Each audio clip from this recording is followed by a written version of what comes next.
Ika nga nila, there is healing in forgiveness. Yan ang mantra ngayon ni Bea Alonzo na nakapagpatawad na raw sa lahat ng pagsubok na kanyang pinagdaanan sa buhay. Makichika kay Nelson Canlas.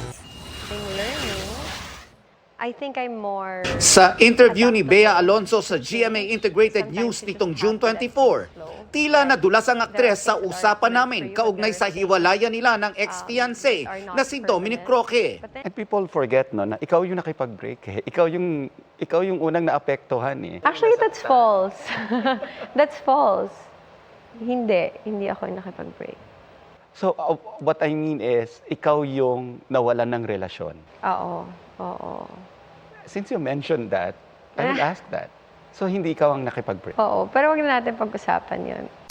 Pero sa lumabas naman sa latest issue ng Tatler Philippines, sinabi ni Bea na mutual ang naging desisyon nila ni Dominic na tuldukan ang kanilang relasyon.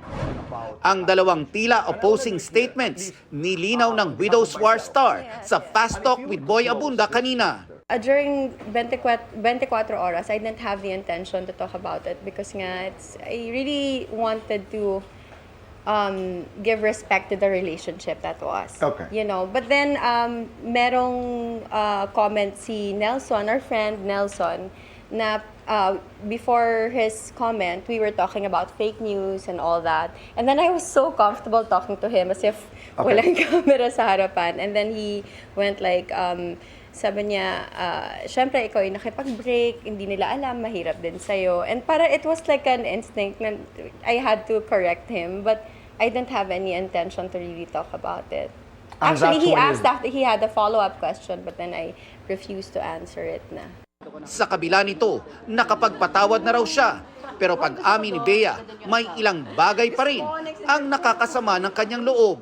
I don't think I'll be sitting here right now and talking about these things if I'm not okay and I haven't forgiven. But of course, I'm not perfect.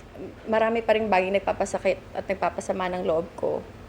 Especially kapag may mga bagay na nasasabi tungkol sa'yo na hindi totoo. Siyempre, tao ka lang, nasasaktan ka pa rin. And sometimes it hurts that people forget that you're also human and it may seem like it's entertainment for them, but for you, it's your real life.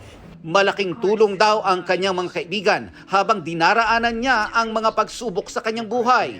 Malaki rin ang pasasalamat ni Bea sa mga sumusuporta sa GMA Prime series nila ni Carla Abellana na Widow's War na isang answered prayer. I know! We were very excited about this. Talagang pinagdadasal ko na sana maraming makapanood kasi maganda talaga yung show. Nelson Canlas, updated sa Showbiz Happenings.